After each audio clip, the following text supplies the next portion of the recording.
Ustaz Hakim Bandi Berhati yang mempersilakan. Kau sak foto aja. Cok, sama rekam dong. Rekam. Subhanallah. Ini zoom in dikit, Assalamualaikum warahmatullahi wabarakatuh. Waalaikumsalam warahmatullahi wabarakatuh. Alhamdulillah rabbil alamin. Assalatu wassalamu ala asyrofil anbiya'i wal mursalin wa ala alihi wa sahbihi ajmain. Yang terhormat Bapak RT dan para tamu undangan yang sudah berkenan untuk menghadiri acara ini, dan para panitia yang sudah memberikan waktunya untuk demi terlaksananya acara ini. Kami selaku pihak panitia mengucapkan terima kasih yang sebesar-besarnya pada para tamu undangan yang sudah memberikan waktunya untuk datang dalam acara ini. Dan yang kedua, kami mohon maaf yang sebesar-besarnya karena mungkin tempat dan hidangan yang kami hidangkan sangatlah sederhana. Kami selaku panitia hanya bisa menyampaikan ini, mungkin ada salah kata atau sesuatu hal yang tidak kami sengaja boleh dilakukan oleh para panitia, mungkin kami mohon maaf yang sebesar-besarnya. Wabillahi taufiq wal hidayah. Wassalamualaikum warahmatullahi wabarakatuh. Waalaikumsalam warahmatullahi wabarakatuh. Terima kasih. Namanya dari Ketua Panitia dan Hakim. Ini adalah fan-nya paling banyak Bu, ini Bu. Ustaz yang paling banyak fan-nya. Santrinya banyak yang suka sama Ustaz Hakim ini. Anak unik ya benar. Selanjutnya yaitu sambutan yang kedua, yaitu sambutan dari pembina PPA kepada keberadaan acara pada hari ini bisa berjalan dengan lancar dan kita semua diberi kesempatan sehat walafiat untuk berkumpul bersama-sama di dalam Masjid Nurul pada sore hari ini. Yang kedua, lalu salawat serta salam kita ajarkan kepada Nabi besar kita, Nabi Muhammad SAW. Berkat beliaulah saat ini kita telah berbebas dari zaman jahiliyah menuju zaman kebenaran. Yang terhormat kepada pembina TPA Nurul, kepada Bapak RT, kepada ketua panitia dan teman-teman panitia serta adik-adik dan bapak-bapak, rekan-rekan semua yang berada pada masjid, dan terima kasih kesempatannya untuk memberikan kesempatan kepada saya duduk di depan adik-adik semua dan bapak ibu semua. Pada hari ini saya ingin memperkenalkan diri dahulu. Yang pertama, jujur saya saat ini merasa grogi berat. Saya sangat minder dan mundur saat ini di depan teman-teman semua. Karena kenapa? Karena saya dihadapkan dengan calon-calon pemimpin bangsa, calon-calon muslim dan muslimah yang saat ini sudah dibentuk Islam sebelumnya. Entah apa jadinya negara ini kalau kalian semua menjadi pemimpin bangsa, ya. Jadi jujur saja saya sangat minder, dan mungkin keberanian saya untuk berbicara di depan masih kalah dengan adik yang barusan membaca Al-Quran di depan. Subhanallah. Mari tepuk tangan buat adik-adik semua supaya mereka bisa menjadi pemimpin bangsa. Jadi pada hari ini temanya adalah Ramadan tahun baru Hijriah dengan jasmani sehat dan kuat ibadah dia dan semangat. Di gambar sudah bisa terlihat ya, keluarga sehat, investasi bangsa. Nah, jadi mulai saat ini adik-adik semua harus menjadi investasi bangsa. Tahu investasi? Tahu. Apa investasi coba? Tahu. Pasti tahu. Investasi itu kekayaan berkembang. Jadi adik-adik itu sumber kekayaan bangsa. Percaya ya? Jadi tadi sudah disebutkan bahwa umat yang kuat adalah umat yang bisa merubah bangsa ini. Jadi harapan Rasulullah SAW menginginkan umat Islam yang kuat.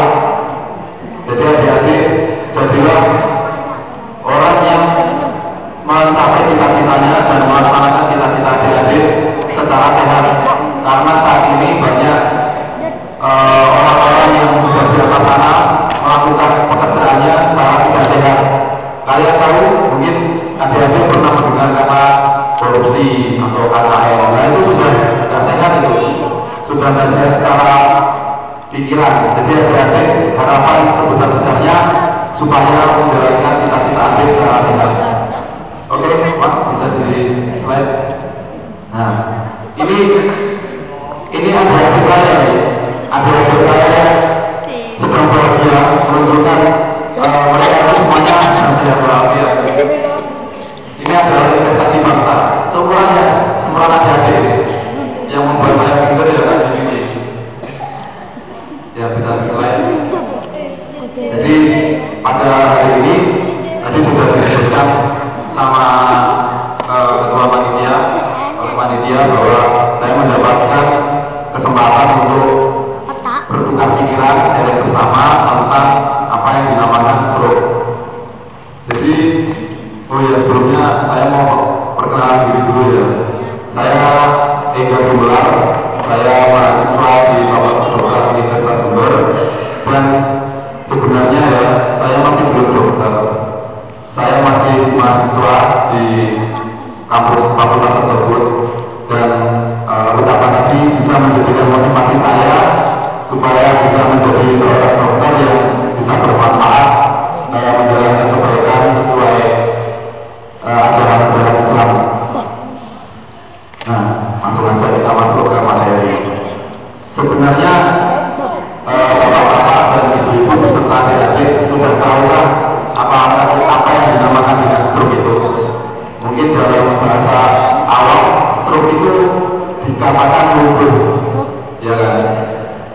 Jadi lumpuh itu karena tidak ada kesinambungan antara otak dengan tubuh kita.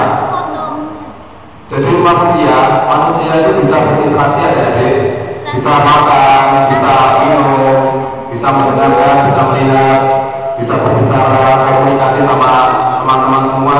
Itu karena ada kontrolnya, ada sopirnya. Nah, itu tahu sopirnya siapa? Ya, sopirnya siapa? Otak.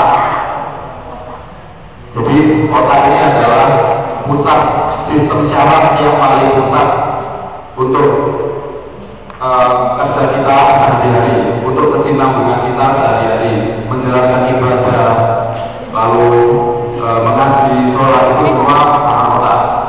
Dan bisa dilihat kepala otak kalau digerak-gerakkan dibentuk sedemikian rupa transparan, otaknya letaknya di sini. Jadi adik-adik sudah paham ya letaknya otak.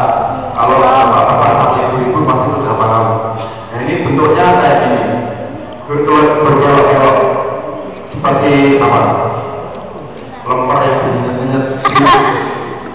Di situ ada bagian-bagiannya. Ini di tengah ini kan lebih pekat ya, gambarnya lebih putih. Itu juga bagian otak yang lain. Bisa slide? Nah, ini kita masuk lebih dalam lagi. Jadi otak ini seperti ini bentuknya. Bentuknya seperti kepala tangan ya. Yang warna biru itu kayak tombol, yang warna kuning itu kayak jari-jari dia. Nah ini saya mencari gambar yang berwarna warni. Karena kenapa? Otak itu berbagi-bagi. Gusti Allah itu memang maha kuasa dan hebat sekali. Gusti Allah sudah memberikan kita otak sedemikian rupa, di bagian otak tersebut sudah memiliki fungsi-fungsi tersendiri. Seperti misalnya yang kuning itu frontal. Frontal ini fungsinya untuk emosi, marah, cinta, saya sama orang tua, saya sama bapak, ibu, teman, itu frontal. Lalu di frontal itu kita bisa menyelesaikan tugas-tugas sekolah, menyelesaikan ujian. Nah itu dari otak yang bagian depan, frontal. Kita pelan-pelan sebagai bapak ibu, ini juga menjelaskan supaya adik-adik bisa paham. Lalu yang kedua yang tengah ini parietal. Apa dia? Parietal. Sekali lagi. Parietal. Benar itu. Parietal. Parietal ini adik bergerak terus kalau temannya cepat yang baju biru melilit, yang baju merah dikelitikin, ditik-tik. Yang baju biru keluar. Nah kan rasa dulu ya. Rasa terus berat. Nah itu namanya di parietal yang ini. Kalau sini bisa, atau di sini ya nggak tahu. Atau di kamar loh. Yang belakang, yang warna apa nih? Merah. Occipital. Occipital ini fungsinya untuk melihat. Kalau rusak yang belakang, itu penglihatannya adik-adik atau bapak-bapak ibu-ibu terganggu, ada masalah. Lalu yang temporal, yang warna biru yang samping itu fungsinya yang paling sering untuk mendengar, karena otaknya samping ya. Untuk mendengar, untuk emosi, untuk memori, adik hafalan Al-Quran, adik hafalan surat-surat kecil itu di temporal. Dan juga semua otak ini saling kerjasama. Oleh karena itu adik-adik kita masih ingat loh, adik dulu bilangnya sama siapa, nama ibu adik siapa, kan masih ingat. Itu semua buktinya kalau otak ini bekerja sama. Ya bisa di slide. Jadi adik itu tadi otak yang kelihatan dari luar. Lalu coba dibelah lagi ya. Jadi kayak mana kayak dibelah tengah, serap gitu. Jadi kelihatan peloknya di dalam pelok. Nah ini peloknya mana? Ini peloknya otak. Di bawahnya otaknya ada yang namanya talamus, hipotalamus dan lain sebagainya. Adik-adik kalau saya dulu yang gambarnya kayak yang kecil itu yang di belakang, saya dulu itu otak kecil. Dan yang talamus ini dan semua yang ada di tengah ini fungsinya untuk mengatur emosi kita, untuk mengatur keseimbangan tubuh kita. Jadi kalau kita digoyang-goyangkan, coba misalnya wajahkan goyangkan ke samping, akhirnya ini. Nah kan kepalanya kalau gini kan kepalanya gini. Nah itu keseimbangannya, jadi masih berfungsi. Tuh. Lalu kembali lagi di slide. Ini mungkin lebih jelas lagi bagian-bagiannya dari penglihatan, pendengaran, rasa ya ada rasa-rasanya kan. Saya tadi ketinggalan. Ada rasa-rasa, lalu ada berbicara. Berbicara itu yang depan itu lingkaran kecil yang depan itu untuk berbicara. Dan lain sebagainya. Pokoknya dari kota kalau panjang lebar. Saya lagi mas. Nah ini kita langsung saja membicarakan masalah stroke. Stroke itu tadi kelumpuhan yang sudah muncul di bagian otak, salah bagian otak tadi. Ketika otak tersebut yang mungkin bagian otak yang fungsinya berbicara itu terganggu, jadi kita harus langsung berbicara. Kalau bagian otak yang terganggu adalah otak yang belakang untuk melihat, berarti pandangan kita terganggu. Otak yang terkena bagian parietal yang fungsinya untuk menggerakkan tubuh itu kita lumpuh, tangan dan kaki lumpuh. Nah gitu intinya. Untuk bapak-bapak ibu bisa ikuti yang sampai sini ya. Adik-adik bisa paham? Nah ini kita apa namanya penyakitnya? Stroke. Stroke ini apa namanya?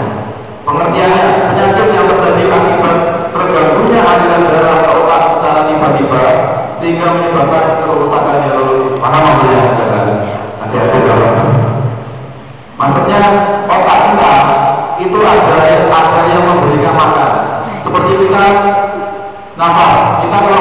Kita kalau tahan nafas sesek, rasanya gimana? Enak. Begitu juga dengan otak. Otak itu juga butuh oksigen. Kita nafas memasukkan oksigen, otak juga butuh oksigen. Otak oksigennya dari apa yang kita hirup. Jadi yang kita hirup oksigennya masuk ke otak. Di otak itu mendapatkan oksigen dari apa yang kita hirup. Sama dengan otak juga butuh apa ya istilahnya juga bernapas, juga butuh makanan, nutrisi. Nutrisi otak itu dari darah yang membawa oksigen tadi. Bisa ditangkap ya, Dek? Jadi di otak itu ada pembuluh darah. Tahu pembuluh darah itu apa? Pembuluh darah nanti saya kasih gambarnya.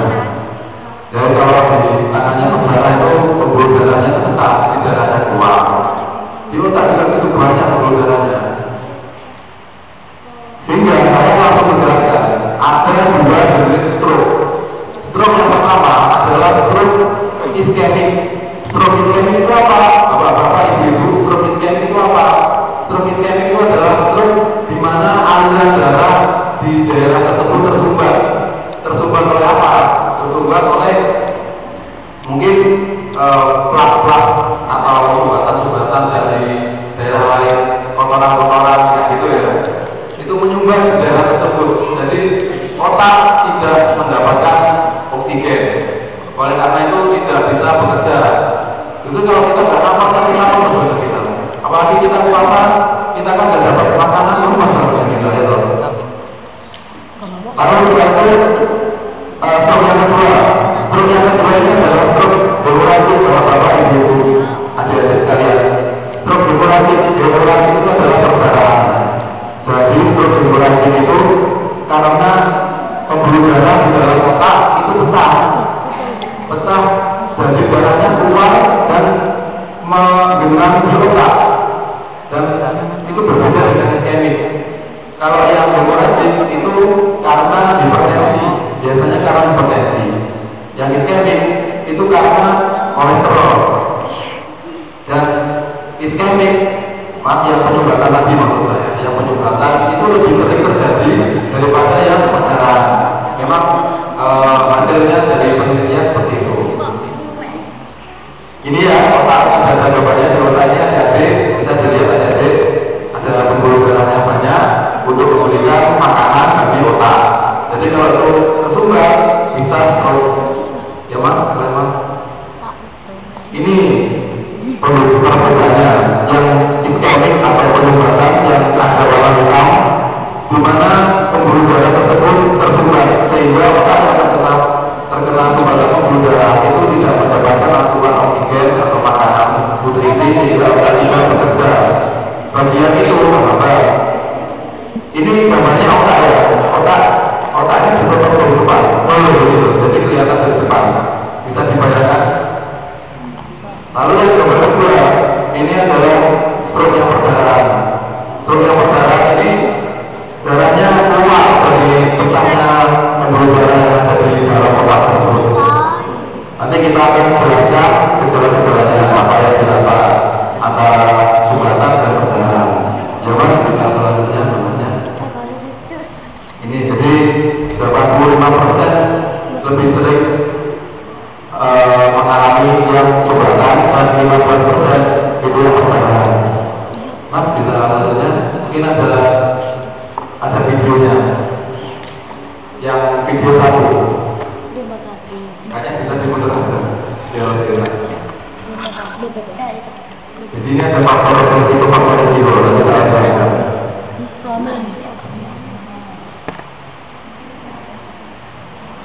Usia. Jadi faktor resiko itu tadi sudah disebutkan di layar. Itu ada faktor kelamin. Kalau pria sama wanita itu lebih sering pria. Lalu faktor usia, lalu faktor makanan, lalu faktor keturunan juga bisa. Kalau orang tuanya pernah ada yang mengalami gejala-gejala stroke, mungkin anak-anaknya juga bisa kena. Ini video satu mas ya.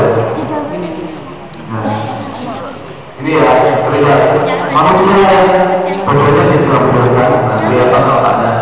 Ini otak besar. Ini pembuluh darahnya.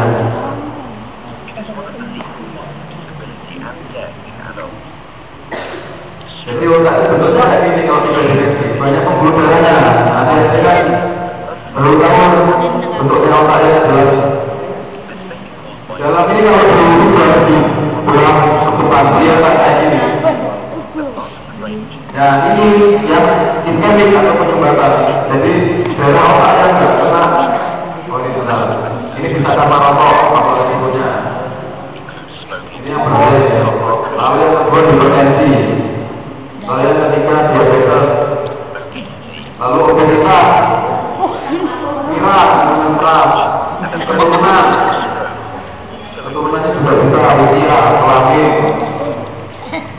Jadi semuanya ini juga harus diwanti-wanti, harus selalu hati-hati untuk menjaga kesehatan kita. Nah kita mungkin bisa lihat saya lagi, bisa kita cepat gini.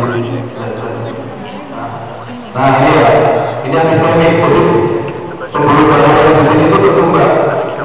Mungkin tersumbatnya sumbatan itu karena kolesterol.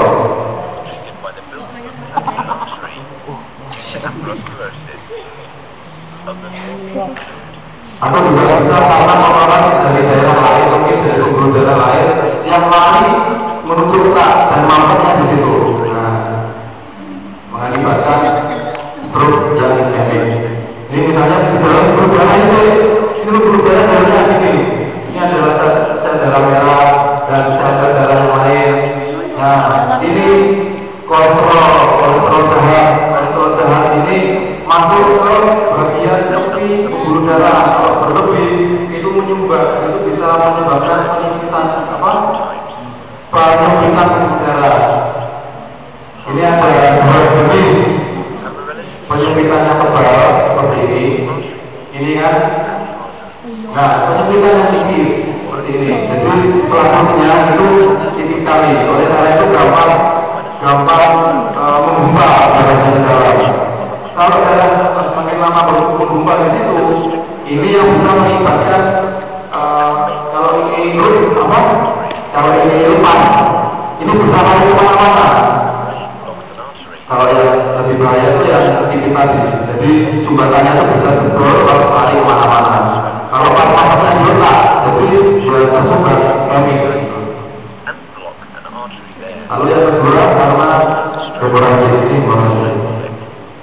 ini masih iskemik, jadi iskemik. Nah, kalau ini dekorasi atau perdarahan, jadi pembuluh darah besar karena hipertensi yang sangat tinggi sekali, akhirnya menyebar ke seluruh bagian otak dan otak tersebut tidak bisa berfungsi maksimal, sudah hanya masih. Tapi belum selesai materinya, masih ada. Nah ini faktor resikonya tadi ya. Ini ada beberapa faktor resiko. Faktor resiko yang mudah diubah dan faktor resiko yang tidak bisa diubah. Yang tidak bisa diubah total ini ada 4, yaitu usia. Usia itu semakin bertambahnya tahun semakin bertambah ras, jenis kelamin, pria atau wanita, faktor genetik. Nah itu tidak bisa diubah. Lalu yang bisa diubah, misalnya hipertensi atau tekanan darah tinggi, itu bisa diturunkan. Diabetes mellitus, gula darahnya tinggi, itu bisa diturunkan. Kelainan jantung, kegemukan, lalu rokok, obat kontrasepsi, yaitu yang tahu bapak dan ibu-ibu, hati-hati yang perlu tahu. Konsumsi alkohol itu harus dikurangi. Mas waktunya berapa? Habis ini tanya jawab setengah 5. Oh iya. Sampai jam 5 kurang 1/4. Iya, cepat ya mas. Lain. Ini faktor-faktor resiko yang lain. Nah ini tunggu.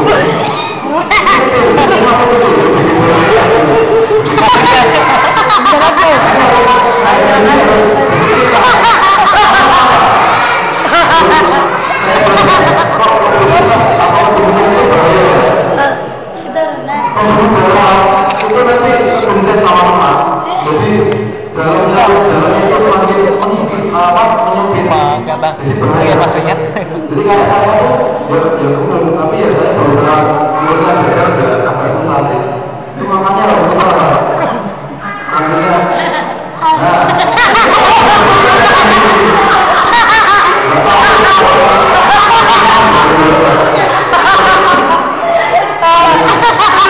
Lanjutnya coba. Menyebar kesalahan pada diri ya. Ini bisa turunan, rokok, keturunan, terus miras. Ini bukan ini bagi tanda-tanda penyakit ginjal. Ini enak ini loh, kolesterol. Siapa ini? Gorengan, kolesterol. Ini apa ini? Tetel, kolesterol. Nah, usia. Nah, usia itu biasanya bahagia. Kita berharap semua bapak-bapak, ibu-ibu, teman-teman dan adik-adik sekalian bisa bahagia di usia tua, bisa lebih produktif lagi di usia tua. Maksudnya, nah, ini tadi sudah saya jelaskan. Tubuh manusia itu udah bisa kalau seandainya semua daging dilepas, tulang dilepas, dan semua organ-organ dilepas, itu pembuluh darahnya itu tertambah seperti ini. Jadi semua tubuh penuh dengan pembuluh darah. Jadi penyumbatan itu bisa di mana saja. Misalnya penyumbatan di sini. Penyumbatan di sini saja kalau penyumbatannya bisa lepas, bisa main-main di sini jalan-jalan. Nah, nyumbang di situ. Kalau sudah nyumbang, lalu kalau hipertensi juga sama. Selain ini deh pembuluh darah itu kayak gini deh. Dalamnya itu ada apa itu ada hewannya kayak gini. Selain, nah ini ada gambar ya. Ada jelasnya gambarnya pembuluh darah.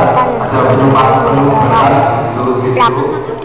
Selain aliran darah normal, dinding pembuluh. Di sini deh. Ini gambarnya ini secara bertahap. Bapak-bapak, ibu-ibu, dilihat ini gambarnya secara bertahap. Ini normalnya itu seperti itu, jadi besar. Semakin lama kalau pola hidup kita tidak teratur, yang mengakibatkan bahaya stroke itu atau bisa dikatakan aterosklerosis, terus jantung koroner, yaitu ya ini semuanya menyumbang gara-gara ini. Pola hidupnya tidak sehat karena ada kolesterol jahat atau makanan-makanan yang tidak karuan itu.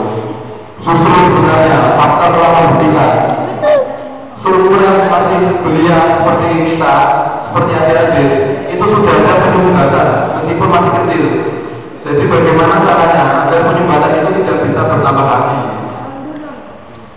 Bayangkan bahwa kita saja saat ini sudah ada penyumbatan, sudah ada pengurusan. Mungkin kita kalau ukurannya lagi masih ada jumlah ini, ukuran kita mungkin masih ada yang seperti ini, atau masih ada belum kelihatan.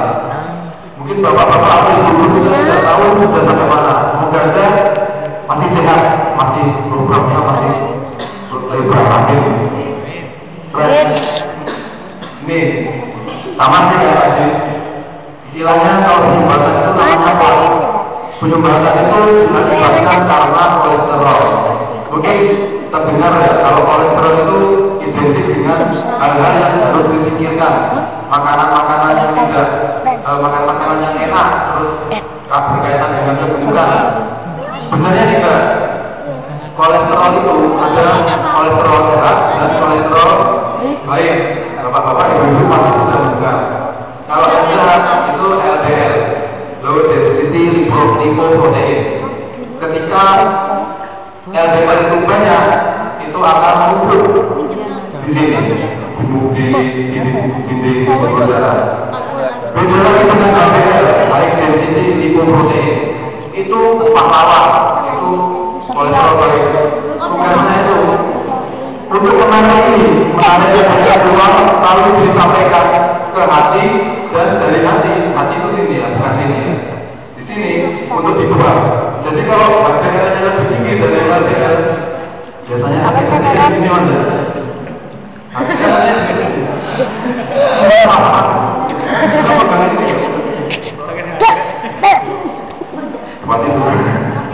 Nah, terbebas. Pokoknya LDL itu lebih banyak, lebih bagus. Tapi penelitian telah membuktikan. Tadi benar katanya Ibu Pembina TPA. Jadi yang penting itu selagi kita masih bisa minum air putih, minum aja. Selagi kita masih bisa ngontel sepeda, ngontel aja. Aktivitas saja. Semuanya harus kita lakukan. Jadi paling tidak ya gerak supaya olahraga. Nah, olahraga ini bisa meningkatkan HDL. Sudah ada penelitiannya. Jadi olahraga itu lebih meningkatkan kolesterol baik. Jadi kalau kolesterol baik, kolesterol buruknya akan berkurang. Slide. Ini untuk mendiagnosa, melihat. Jadi alatnya itu namanya CT scan. CT scan itu ya, yang bentuknya gini nih. Mungkin ada harus tahu nih. Kalau menurut bangsa kok nggak tahu. Bentuknya gini. Orangnya dimasukkan di lubang gede. Terus ada MRI. Ya tuh maksudnya aja lah, nanti tahu sendiri. Slide. Ini ada gejala-gejala yang muncul. Biasanya hemiparesis atau maksudnya lupus paru. Jadi pernah merasakan wajahnya lupus paru atau paru. Lalu ada mati rasa, ada kesusahan dalam berbicara, ada juga gangguan penglihatan. Mungkin Mas ada videonya juga bagaimana untuk mencegah secara cepat terjadinya stroke. Video 2 kalau nggak salah. 3 deh, sorry. 3.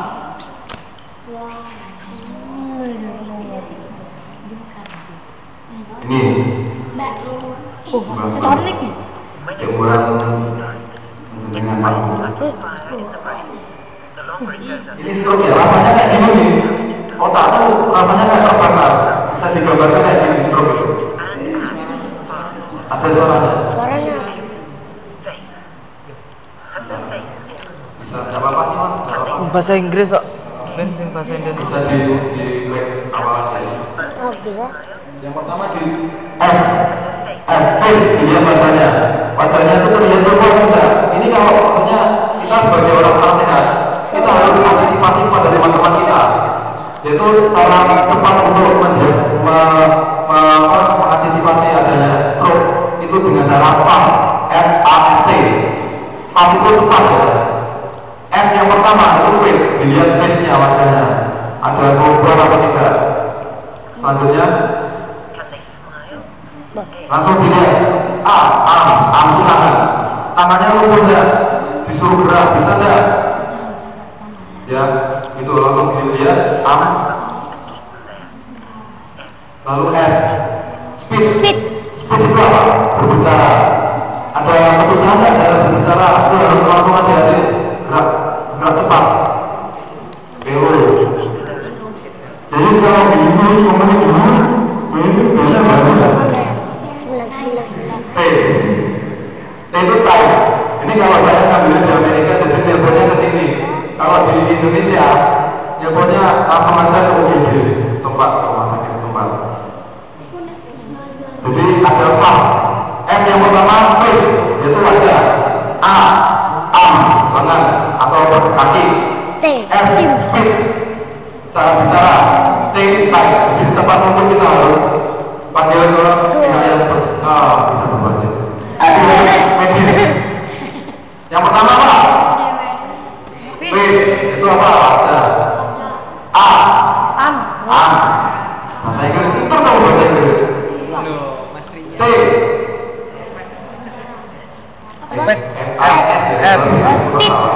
Speech. Itu berbicara. T. Time. Apa itu time? Nah ini sudah.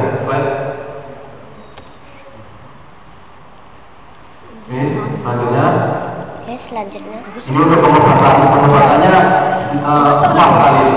Jadi stroke yang iskemik, yang penyumbatan itu ada menghilangkan sumbatan. Menghilangkan sumbatannya itu dengan obat-obat ini, terapi trombolitik, antiplatelet, antikoagulan. Itu semua yang tahu hanya dokter spesialis saraf. Lalu ada terapi bedah. Nah, siapa yang mau operasi? Anda mau, jadi harus cegah. Selanjutnya itu tadi ya stroke penyumbatan. Kalau yang ini adalah stroke hemorragik. Stroke hemorragik ini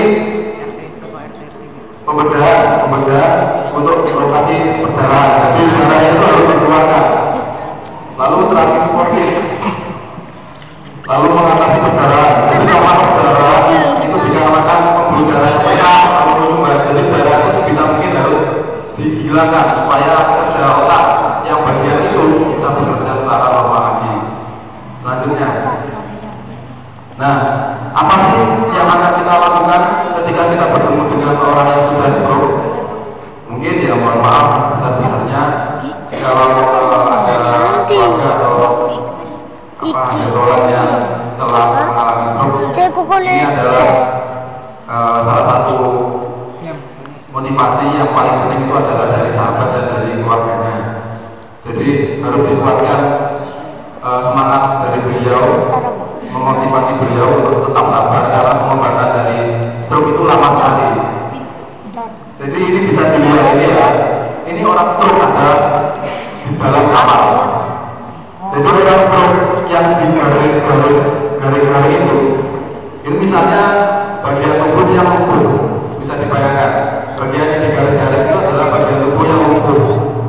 Jadi diusahakan bagian tubuh yang lumpuh itu harus menjauh dari tembok. Kenapa?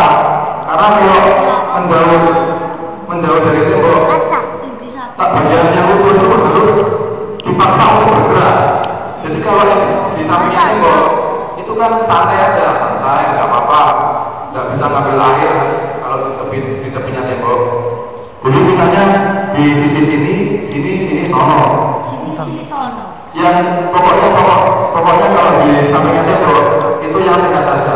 Yang tidak sehat, yang bagian lumpuh itu harus diusahakan semaksimal mungkin supaya bisa dipacu untuk bergerak. Karena kenapa Bapak-Bapak Ibu?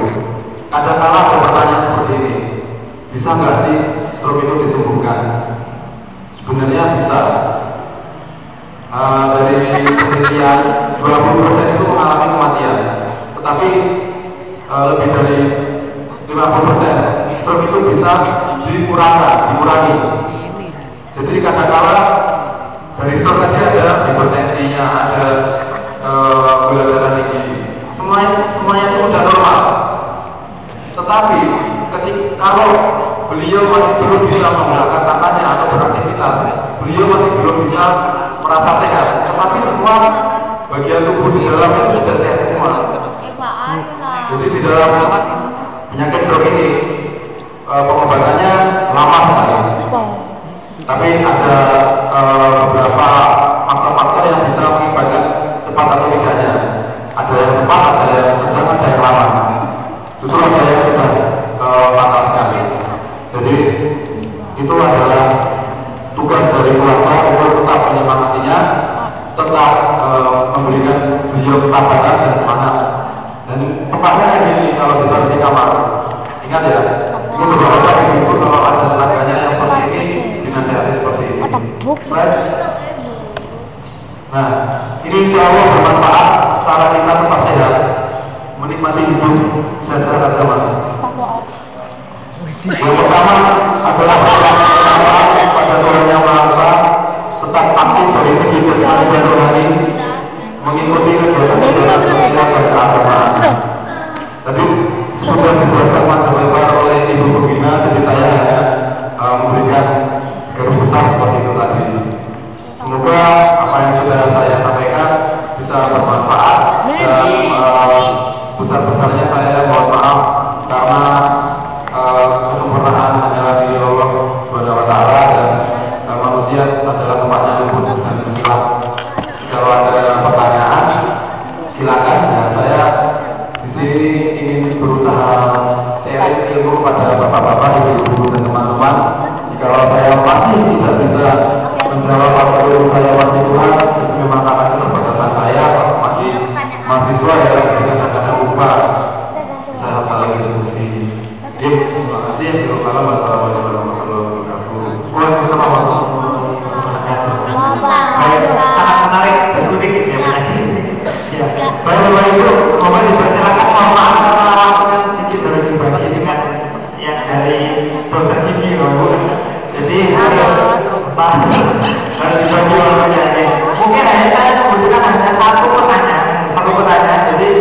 waktu-waktunya harus dibagi. Jadi mungkin kalau ingin puas nanti selanjutnya, edisi selanjutnya sama ada kajian kesehatan lagi. Oh silakan ngomong ibu-ibu.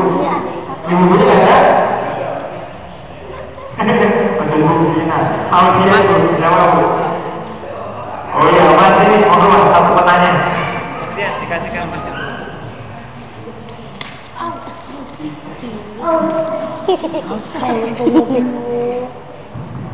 Assalamualaikum warahmatullahi wabarakatuh. Waalaikumsalam warahmatullahi wabarakatuh.